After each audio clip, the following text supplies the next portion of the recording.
Well, it's October, and one of our scribers, Mr. Jeffrey, said we needed to come out here to Rocky Mount. Rocky Mount is a graveyard because it is connected to Rocky Mount Baptist Church, which is right here.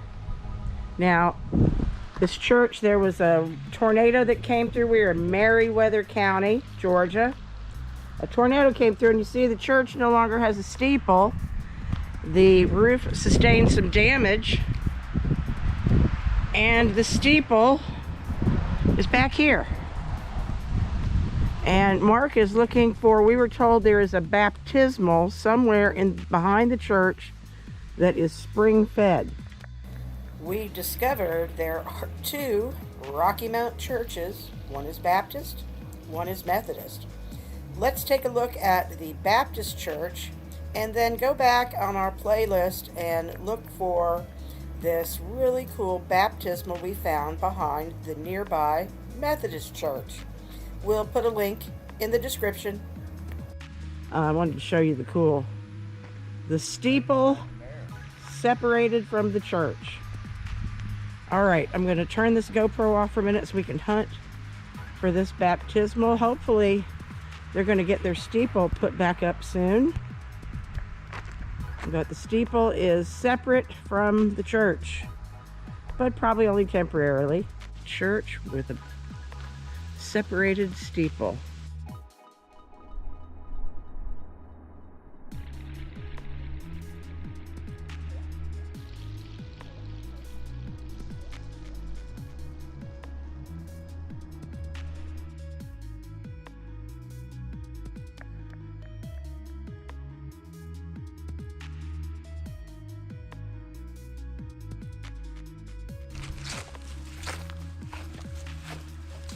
That's an interesting symbol there.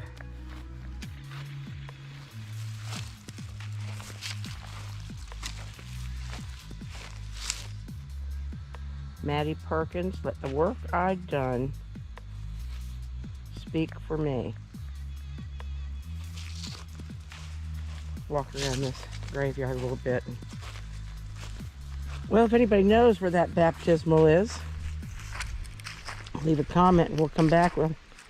We'll look over by the church a little bit more. Looks like this is staked off right here.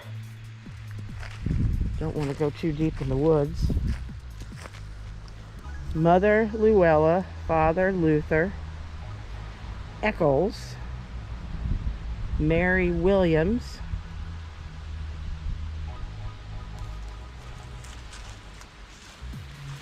Leonard Eccles, World War II infantry. He survived that war. John A. Dunlap and May L. Dunlap. Charity Clemens. Ooh, this one's all toppled in. Henry Bell, probably another name on there, and that has a Masonic symbol on it.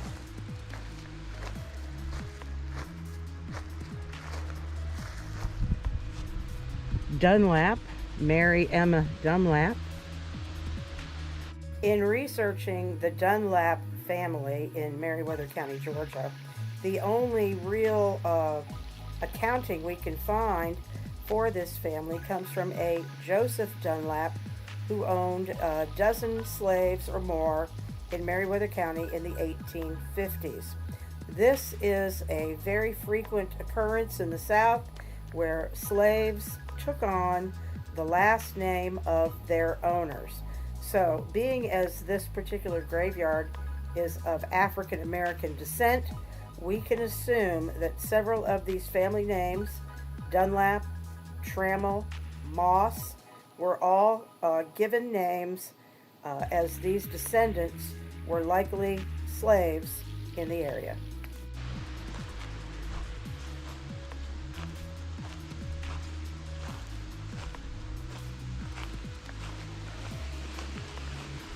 The cemetery The funeral parlor markers are here. Been here for a while, 1952. Sylvie Brown, mother. D.B. Brown, father. Little double stone there. They shall rise again in the resurrection at the last day. Both of these souls were born in the late 1850s, which means they were both born likely into slavery. Perhaps this double stone is in honor of these descendants placed by their family.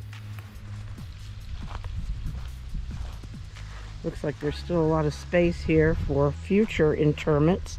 Okay, this one's broken off the top here. Frances, wife of Samuel Robinson. Little Blanche. Okay.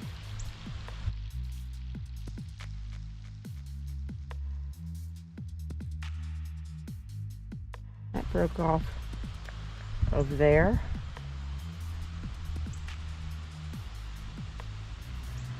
Maybe mother and child together. I think that's what this is. So this one is the mother. She died December 3rd of 1911. Yes. And then this is Little Blanche, December 3rd, 1911. So these are clearly, get my shadow out of there. I don't mean any disrespect. It looks like the mother was Frances Robinson, wife of Samuel.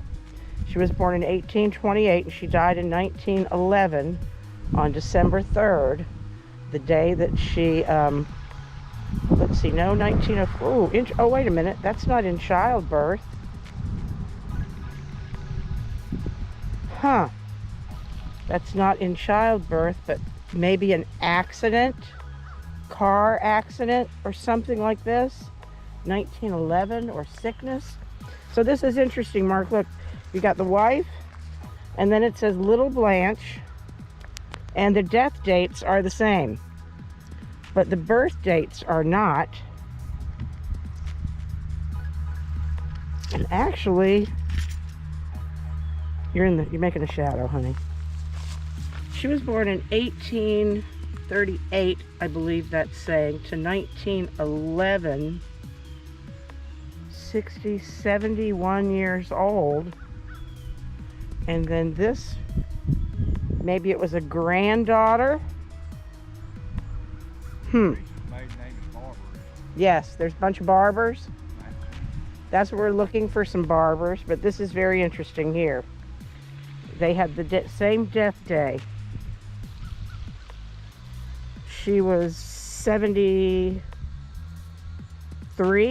I believe, if my math is right. And 4, 5, 6, 7, 8, 9, 10, 11, and 7. 70 some years old and 7 years old. Little Blanche and Frances, wife of Samuel Robinson. We'll look to see what happened there. But they may be interred together since they passed on the same day. A grave finder research online does show Little Blanche as their daughter. However, that would have made the mother, Frances, to be in her 60s when she gave birth.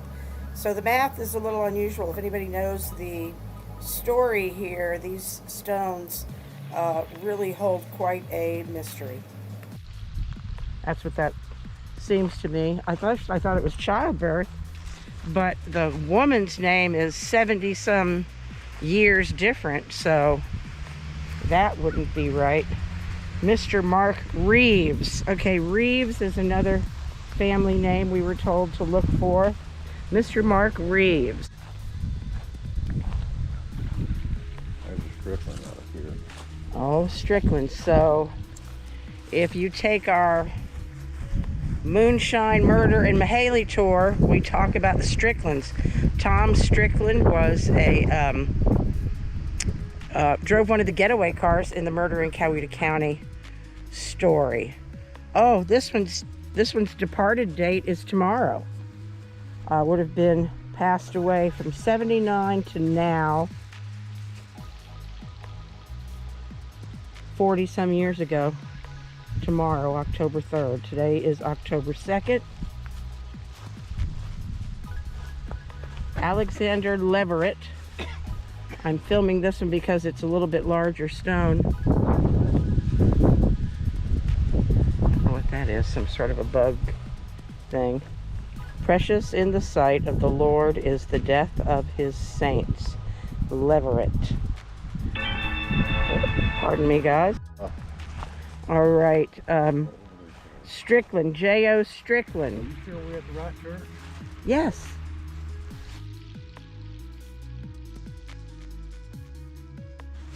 Brother Zachary Watson, Sister Carrie Foster, 1883.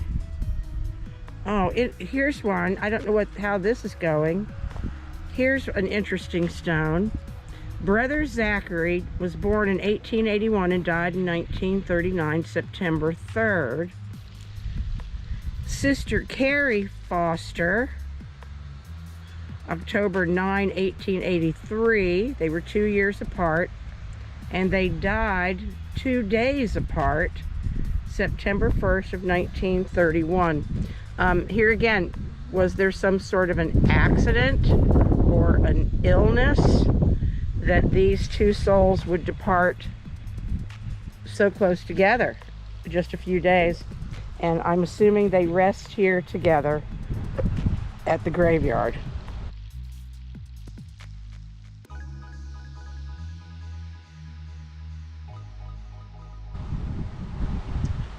Okay, that's two interesting stones.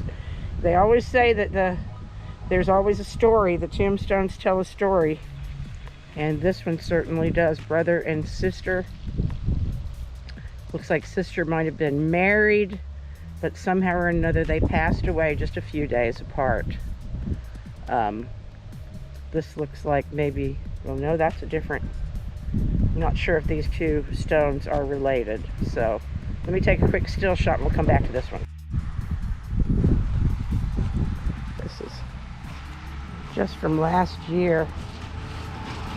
Has a photograph of the deceased Quincy Hill.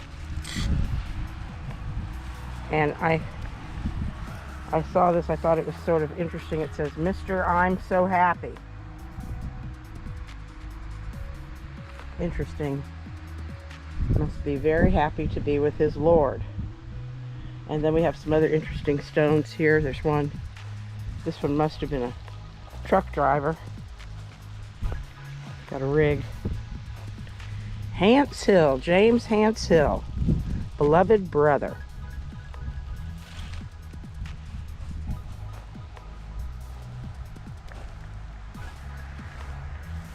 Son,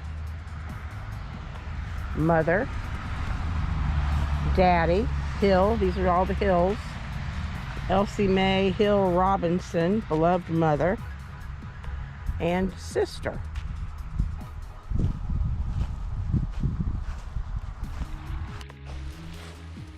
Willie Smith, U.S. Army, World War II.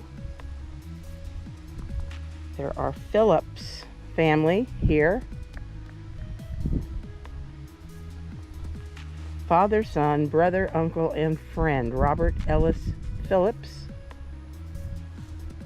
Okay, interesting. Oh, here's a interesting stone.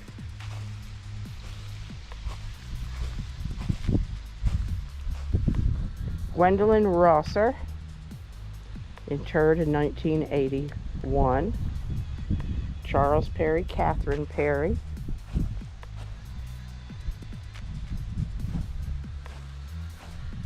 Let's see if we can find, we are looking for some barbers because they are Blount. I have cousins who their maiden name was Blount, from upstate New York. Not from Georgia. Foster, here's some more Fosters. Mattie W. Foster and Reverend O.F. Foster. So we'll see if they're related to that other stone that I found. Let's see if Mark's found anything. It's very peaceful graveyard by the Rocky Mount Church. And we were sent here by a subscriber who suggested we come here. So there was a lot of history here. So we'll see how much we can find for you guys. If you enjoy this type of thing, please like and subscribe to our channel and keep us growing. Do check back. There is a previous video where we find the baptismal behind the Methodist Church, which was awesome. If you like searching around places like this, we are located in the Coweta County, Meriwether County area, and we do tours, history tours, ghost tours, Walking Dead tours. Give us a shout out, and we'd love to guide you around this really cool part of Georgia.